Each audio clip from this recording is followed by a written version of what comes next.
আমার নাম সালমা। আমরা দুই বোন ছিলাম। আমার বোন আমার থেকে 2 বছরের ছোট ছিল। আমার বোনের নাম রূপা। বাবা মায়ের মারা যাওয়ার পরে আমরা দুই বোন অনেক অনেক একা হয়ে গিয়েছিলাম। আমি যেহেতু রূপার থেকে বড় ছিলাম, তাই আমি রূপাকে অনেক ভালোবাসতাম ও তার খেয়াল রাখতাম, কারণ আমাদের দুজনের আর কেউ ছিল না। রূপা ও আমাকে অনেক ভালোবাসত। আমার যখন বিয়ে ঠিক হয় তখন রূপাকে বলেছিলাম তাকেও আমার শ্বশুর বাড়িতে নিয়ে চলে যাব, কারণ আমি জানতাম আমাকে ছাড়া রূপা এই বাড়িতে একা থাকতে পারবে না। কারণ যাদের মাথায় ছাদ থাকে না, তাদের সেই বাড়িতে থাকতে খুব কষ্ট হয়। আমার যদি পারো ঠিক সেই একই অবস্থা ছিল। রূপা বলেছিল সে আমাকে ছেড়ে একা থাকতে পারবে না এবং সে অন্য কোথাও বিয়ে করে আমাকে ছাড়া আর থাকতে পারবে না, কারণ মা বাবারা যেমন তাদের বাচ্চাদের অনেক ভালোবাসে, ঠিক সেই ভালোবাসা আমি রূপাকে দিয়েছিলাম। তাকে আমি কখনো একা ফিল করতে দিইনি। আমি প্রদীপ নামের একটা ছেলের সঙ্গে বিয়ে করেছিলাম। প্রদীপকে আমি আগে থেকেই জানতাম। আমি প্রদীপ একে অপরকে ভালোবাসতাম। প্রদীপের সঙ্গে বিয়ে করার আগে তাকে বলেছিলাম আমার বোন ও আমার সঙ্গে শ্বশুর বাড়িতে থাকবে, এবং প্রদীপের সঙ্গে চুক্তি করেছিলাম রূপা যদি বিয়ে করতে না চায় তাহলে সে সারা জীবন আমার বাড়িতে থাকবে। প্রদীপ বলেছিল এতে তার কোনো আপত্তি নেই। প্রদীপ আমাকে অনেক ভালোবাসত। প্রদীপের সঙ্গে আমি কোর্ট ম্যারেজ করেছিলাম। প্রদীপের বাবা মা ছিল না, তার বাবা মা অনেক আগেই মারা গেছিল। প্রদীপের ছোট ভাই ছিল, সে বাইরে পড়াশোনা করত। প্রদীপ ভালো কোম্পানিতে জব করত। প্রদীপ অনেক কষ্ট করে আজ এই জায়গায় পৌঁছতে পেরেছে। সে অনেক কষ্ট করেছে বলেই আজ এত ভালো কোম্পানিতে জব পেয়েছে। বিয়ের পরে আমিও রূপা প্রদীপের বাড়ি চলে আসি। সেদিন আমারও প্রদীপের বাসর রাত ছিল। সেদিন প্রদীপের সাথে আমার খুব ভালো সময় কেটেছিল। পরের দিন সকালবেলা প্রদীপ আমার থেকে আগে সকালে উঠে স্নান করে রেডি হয়ে যায়। ঠিক সেই সময় রূপা আমার প্রদীপের বেডরুমে আসে সকালের নাস্তা নিয়ে। প্রদীপ তখন আমাকে বলে, আরে সালমা, তুমি এখনো ঘুমাচ্ছ? দেখো, রূপার থেকে কিছু শেখো। রূপা সকালের জলখাবার আমাদের ঘরে নিয়ে চলে এসেছে। তাড়াতাড়ি উঠো, আমি অফিস যাব। তো প্রদীপ তো কিছু না খেয়েই তাড়াতাড়ি অফিসের জন্য বেরিয়ে যায়। প্রদীপ চলে যাওয়ার পরে আমি রূপাকে বলি, কি ব্যাপার, বাড়িতে তো আগেই সব করছিস না, আজ সকাল সকাল উঠে আবার নাস্তা তৈরি করেছিস? রূপা তখন হেসে বলে, তুমি অনেক বেশি ক্লান্ত ছিলে, তাই আমি আর তোমাকে ঘুম থেকে তোলাইনি। তুমি খুব সুন্দর ঘুমিয়েছিলে, তাই ভাবলাম রান্নাঘরে গিয়ে আমি নিজেই সকালে নাস্তা তৈরি করি। আমার বিয়ের পরে কেমন যেন রূপার হাবভাব ও স্বভাবে কিছু পরিবর্তন আসে। যখনই আমি প্রদীপের জন্য কিছু বানাতে যেতাম, তখন সে আমাকে বলতো, তোমার নতুন নতুন বিয়ে হয়েছে, তুমি এখন জামাইবাবুর সঙ্গে কাটাও, তোমার যা দরকার হবে তুমি আমাকে বলবে, আমি তোমাকে সেটা রান্না করে দেব। বিয়ের আগে তো রূপা রান্নাঘরের কোনো কাজ করত না, আমি রান্নাঘরের সমস্ত কাজ করতাম। আমি আর প্রদীপ নিচের ঘরে থাকতাম, রূপা থাকতো উপরের ঘরে। সেদিন প্রদীপের বাড়ি আসার আগে রূপা আমার রুমে আসে। প্রদীপ 2টা শাড়ি আমার জন্য নিয়ে এসেছিল। ভেবেছিলাম এই 2টা শাড়ির মধ্যে একটা রূপাকে দিলে সে খুব খুশি হয়ে যাবে। তারপর রূপা যখন আমার রুমে এসেছিল, তখন আমি তাকে 2টা শাড়ি দেখেছিলাম। ও বলেছিল তোর যেটা ভালো লাগছে সেটা নিয়ে। তারপর রূপা নিজে পছন্দ করে লাল রঙের শাড়িটা নিজের জন্য নিয়েছিল ও নীল রঙের শাড়িটা আমার জন্য রেখেছিল, এবং বলেছিল, দিদি, এই নীল রঙের শাড়িটা তোমাকে বেশি মানাবে। তারপর সে আমাকে বলে, আমি তোমার জন্য 1 গ্লাস দুধ আনছি। আমি তখন রূপাকে বলি, আরে তোর কি হয়েছে, তোকে আমার জন্য এসব করতে হবে না, আমি নিজে থেকে রান্নাঘরে গিয়ে নিয়ে নেব। রূপা তখন আমাকে বলে, তোমার নতুন নতুন বিয়ে হয়েছে, এখন তোমাকে দেখে অনেক ক্লান্ত মনে হচ্ছে, তাই আমি নিজের হাতে তোমার জন্য খাবার এনে দেবে। এই বলে সে রান্নাঘর থেকে 1 গ্লাস দুধ এনে দেয়। আমি ওই দুধটা খেয়ে নিই। দুধটা খাওয়ার পরে আমার আর কিছু মনে ছিল না, কারণ আমি উঠে দেখি রাত 4টা বাজে, এবং বিছানা থেকে উঠেই আমি মাথাটা চেপে ধরি, কারণ ওই সময় আমার মাথা খুব ঘুরছিল এবং মাথাটা অনেক ভারী লাগছিল। বুঝতে পারছিলাম না আমার এরকম কেন মনে হচ্ছিল। তারপর ঘড়ির দিকে তাকিয়ে দেখি রাত্রি 4টা বেজে গেছে। প্রদীপ সন্ধে 7টার সময় অফিস থেকে বাড়ি ফিরত। আমি তখন অনেক কষ্ট করে বিছানা থেকে উঠে নিজের রুমের দরজাটা খুলে বাইরে যাই। বাইরে লিভিং রুমে দেখি টেবিলে প্রদীপের অফিসের ব্যাগ রাখা আছে। আমি তখন বুঝতে পারি পুরনো বাড়ি চলে এসেছে। তারপর মনে হয় রান্নাঘরে কেউ যেন কথা বলছে। তারপরে আমি আস্তে করে রান্নাঘরের দিকে যা দেখি আমার তো রাগে মাথা ঘুরে ওঠে। কারণ আমি দেখি প্রদীপ আমার ছোট বোনের সাথে বাজে আচরণ করছে। সালমা, তোমাকেই লাল রঙের শাড়িতে খুব সুন্দর লাগছে। তখন আমি বুঝতে পারি প্রদীপ সালমা ভেবে রূপাকে ধরেছে। তখন আমি রান্নাঘরে গিয়ে জোরে প্রদীপ বলে ডাক দিয়ে প্রদীপ। তখন চমকে গিয়ে পিছন দিকে ঘুরে দেখতেই আমার দিকে তাকিয়ে বলে, তুমি এখানে তাহলে শাড়ি পরে আছে? রূপা তখন আমাদের দিকে ঘুরে বলে, জামাইবাবু আমি আসলে আপনি ভুল করে। সালমা দিদি ভেবে আমাকে ধরে ফেল। আমি আপনাকে বলতে যাব ঠিক ওই সময় দিদি আপনাকে ডাক দেয়। প্রদীপের মুখ তো ভয় লাল হয়ে যায় এবং সে তাড়াতাড়ি আমার দিকে এসে আমাকে বলে, বিশ্বাস করো, আমি নিজে ইচ্ছা করে কিছু করিনি। ভেবেছিলাম আমি তোমাকে যে শাড়িটা গিফট করেছি, তুমি শাড়িটা পরে রান্নাঘরে কাজ করছো। আমি যখন পিছন দিক থেকে দেখেছিলাম তখন ভেবেছিলাম তুমি দাঁড়িয়ে আছো, তাই আমি তোমাকে ভেবে ধরেছিলাম। কিন্তু আমি জানতাম না ওটা রূপা দাঁড়িয়েছিল। আর এই শাড়িটা তো আমি তোমাকে গিফট করেছিলাম, তাহলে রূপা কেন পরছে? রূপা তখন বলে, এই শাড়িটা দিদি আমাকে গিফট করেছে। দিদির কাছে এরকম 2টা শাড়ি ছিল। তাই রূপা তখন তাড়াতাড়ি এসে আমাকে বলে, দিদি তুমি কিছু ভুল ভেবো না, আমি জামাইবাবুকে বলতে যাব। ওই সময় তুমি রান্নাঘরে এসেছিলে রূপা ও প্রদীপ আমাকে দেখে এত বেশি ভয় পেয়েছিল যে তাদের চোখ মুখ লাল হয়ে গেছিল। আমি তখন হেসে রূপা ও প্রদীপকে বলেছিলাম, আরে তাতে কি হয়েছে, এত বেশি ভয় পাওয়ার কি আছে? মানুষের এগুলো ছোটখাট ভুলভ্রান্তি হয়েই থাকে, এটা কোনো বড় ব্যাপার না। তাই এবার চলো আমরা 3 জনে মিলে রাতে ডিনারটা করে নিই। তারপর আমরা 3 জনে মিলে একটা ভালো মুভি দেখব। 3 জন মুভি দেখে রাত 1টার সময় ঘুমিয়ে পড়লাম। পরের দিন সকালবেলা আবার দেখি রূপা আমার থেকে আগে উঠে প্রদীপের জন্য টিফিন তৈরি করে দিয়েছে এবং সকালের নাস্তা রেডি করে দিয়েছে। যখন আমি আর রূপা আমাদের বাড়িতে থাকতাম তখন সে রান্নাঘরের কোনো কাজ করত না, কিন্তু আমার শ্বশুর বাড়িতে আসার পর থেকে রান্নাঘরের সমস্ত কাজ রূপা করত। এদিকে প্রদীপের বাড়ি আসার আগে প্রত্যেক দিন রূপা আমাকে 1 গ্লাস করে দুধ খেতে দিত। আমি খুব খুশি ওই দুধটা খেয়ে নিতাম। খাওয়ার পরে আমার আর কিছুই মনে থাকতো না এবং খাওয়ার 4 থেকে 5 ঘন্টা পরে কোনো দিন বা 2-3 ঘন্টা পরে আমার ঘুম ভাঙত। এইভাবে 5-7 দিন চলার পরে আমি বুঝতে পারি কিছু একটা গন্ডগোল আছে, যার জন্য আমি প্রত্যেক দিন সন্ধেবেলাতে দুধ খাওয়ার পরেই ঘুমিয়ে পড়ি। সেদিন যখন সন্ধেবেলায় আমি নিজের আলমারিটা খুলে শাড়িগুলো গোছগাছ করে রাখছিলাম, তখন দেখি প্রদীপের দেওয়া আরও 2টা শাড়ি আলমারির মধ্যে নেই। আমি তখন আমার রুমে খুঁজতে শুরু করি, কিন্তু আমি শাড়িটা কোথাও খুঁজে পাইনি।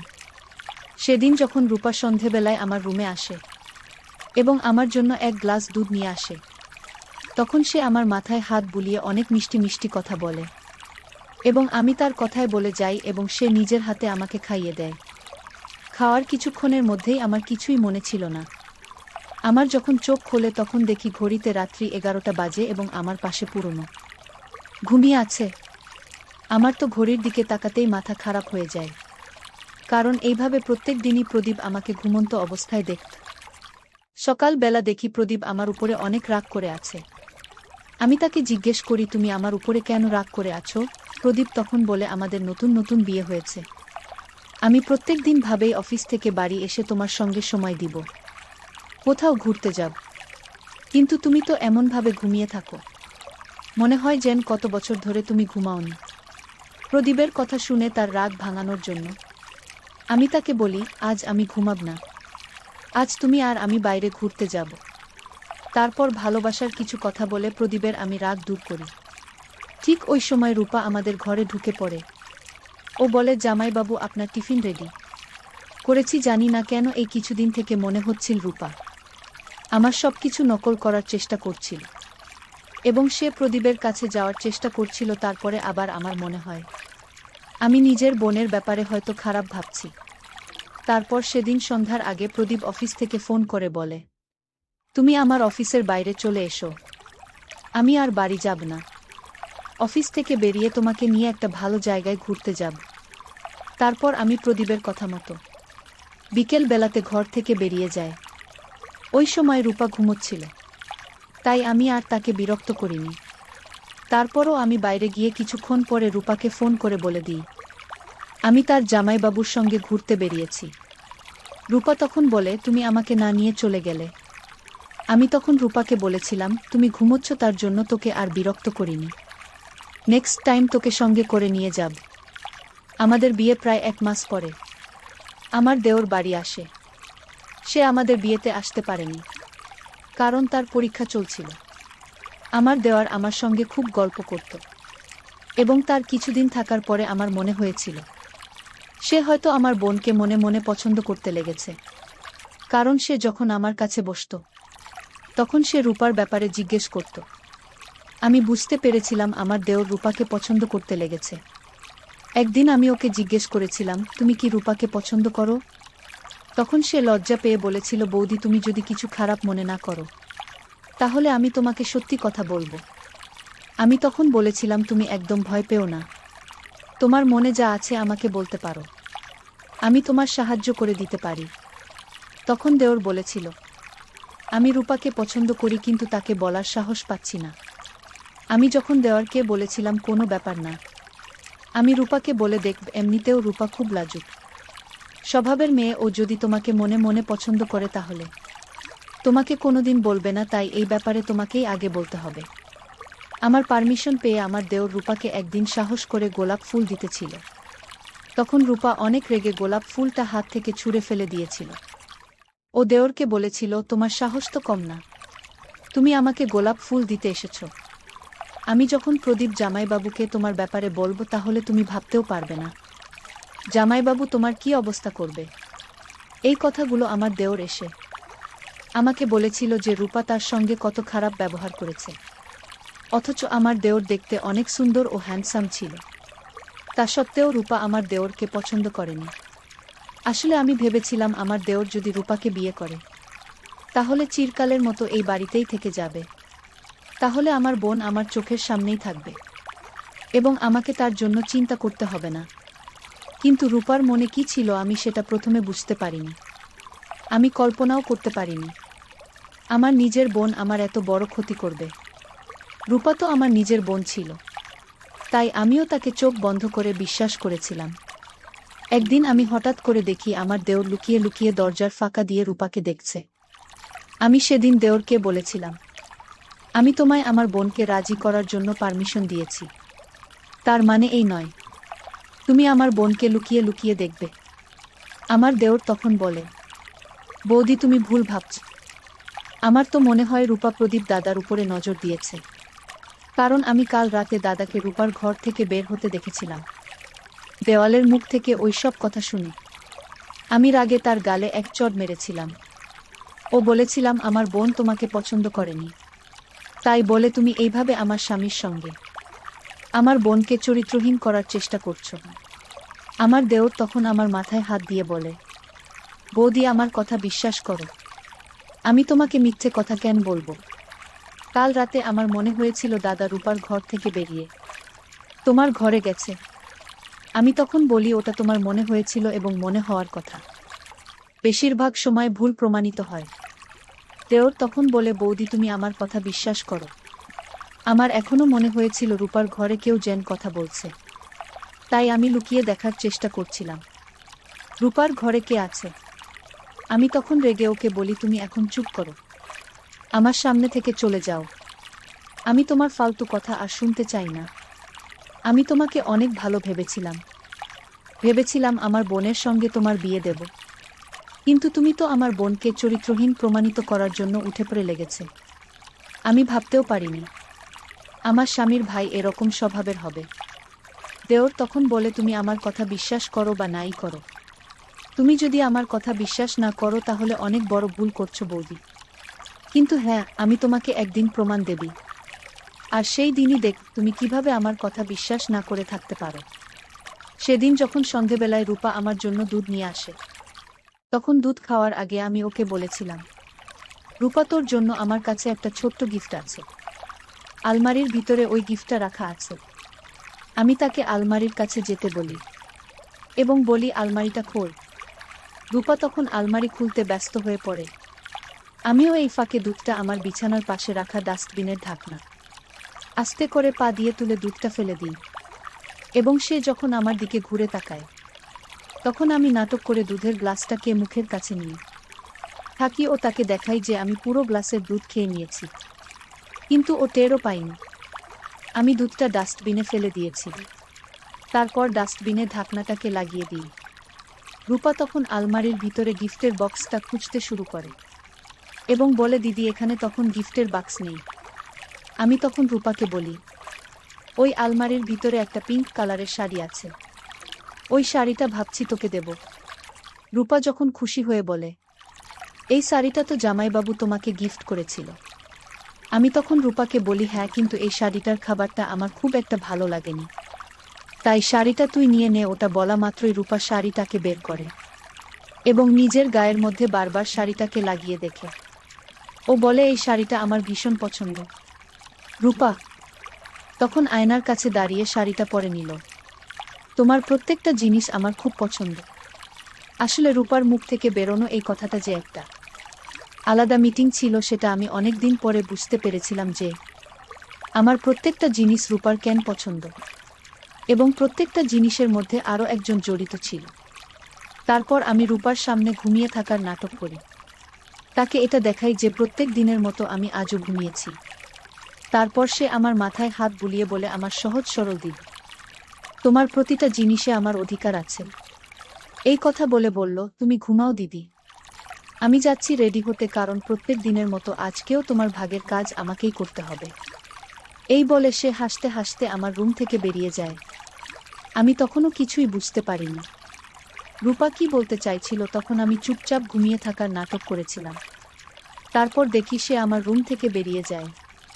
আমিও তখন চুপচাপ বিছানা থেকে উঠে দাঁড়াই এবং ভাবতে থাকি আমার ভাগের কি এমন কাজ আছে যেটা করার জন্য রূপা প্রত্যেক দিন আমাকে দুধের মধ্যে ঘুমের মিশিয়ে দেয়। আমি কোনোদিন রূপাকে সন্দেহ করতে চাইনি, কিন্তু ও যেটা আমার সঙ্গে করছিল সেটাতে আমার মনের মধ্যে সন্দেহ তৈরি হয়েছিল এবং আমি জানতে চাইছিলাম। তারপর আমি আস্তে করে নিজের ঘরের দরজা ফাঁকা করে দেখি রূপা আমার দেওরের ঘরের দিকে যাচ্ছে এবং দেওয়ালের ঘরের দরজাটাকে বাইরের দিক থেকে আস্তে করে লাগিয়ে দেয়। তারপর সে নিজের রুমের মধ্যে চলে যায়। তার কিছুক্ষণ পরে দেখি আমার স্বামী বাড়ি এসেছে। সে বাড়ি এসে আমার রুমের দিকে আসছিল। আমি তাকে দেখে তাড়াতাড়ি বিছানায় গিয়ে আবার শুয়ে থাকার নাটক করি। আমাকে শুয়ে থাকা অবস্থায় দেখে প্রদীপ বলে, তুমি যখন আমাকে পছন্দই করতেন না, তাহলে বিয়ে কেন করেছিলে? আর এরকম ভাবে প্রত্যেক দিন রাতে আমাকে অ্যাভয়েড করে শুয়ে থাকার কোনো মানেই হয় না। ঠিক আছে, তুমি যখন নিজে থেকেই চাও না আমি তোমার সঙ্গে কোনো রকম সম্পর্ক করি, তাহলে সেটাই হবে। এই কথা বলে সে রুম থেকে বেরিয়ে যায়। আমি আবার উঠে দরজা দিয়ে উকি মেরে দেখি আমার স্বামী সিঁড়ি দিয়ে উপরে উঠে রূপার ঘরের ভিতর ঢুকে যায়। ওটা দেখে তো আমার হাত পা কাঁপতে শুরু করেছি, কারণ আমার মনের মধ্যে অনেকগুলো প্রশ্ন ঝড় বেঁধেছিল। আমিও তখন আস্তে করে সিঁড়ি দিয়ে উপরে উঠি এবং রূপা রুমের দরজা ফাঁকা দিয়ে দেখতে আমার তো পায়ের তলা থেকে যেন মাটি সরে যায় এবং মাথা ঘুরে পড়ে যাওয়ার মতো অবস্থা হয়ে যায়। কারণ আমার যে শাড়িগুলো খুঁজে পাচ্ছিলাম না, তার মধ্যে একটা শাড়ি রূপা পরেছিল এবং রূপা প্রদীপের সাথে ঘনিষ্ঠ ছিল। আমি ওই সময় তাদের দরজাটাকে অনেক জোরে জোরে খুলে ভিতরে ঢুকি। রূপা তখন আমাকে দেখে ভয় পেয়ে যায় এবং আমাকে দেখে তার চোখ মুখ লাল হয়ে যায়। ও বলে, দিদি তুমি ওইখানে, তুমি তো ঘরে। আমি তখন বলি, হ্যাঁ, আমাকে তো দুধের মধ্যে ঘুমের ওষুধ মিশিয়ে খাওয়াতিস, তাই না? আমি তখন রূপার গালে চড় মারি আর বলি, এইভাবে নিজের দিদির হৃদয়ে আঘাত করতে তোর কি খুব ভাল লেগেছে? আমার ভালোবাসা তো কোনো কমতি ছিল না, আমি তোকে অনেক ভালোবাসতাম, কেন তুই আমার সাথে বিশ্বাসঘাতকতা করলি? ঠিক ওই সময় প্রদীপ এগিয়ে এসে বলে, এটা রূপার কি দোষ? তুমি তো রূপাকে বলেছিলে তুমি আমাকে সময় দিতে পারবে না, আমি যাতে তোমাকে বিরক্ত না করি। তুমি শুধু আমাকে বিয়ে করেছো যাতে আমি তোমাদের দুই বোনের মাথার ছাদ হয়ে থাকি। আমি তখন ওকে বলি, তুমি এসব কি বলছো? আমি তোমাকে ভালোবাসি। বন্ধুরা, গল্পের পরের পার্ট আগামীকাল আপলোড দেওয়া হবে।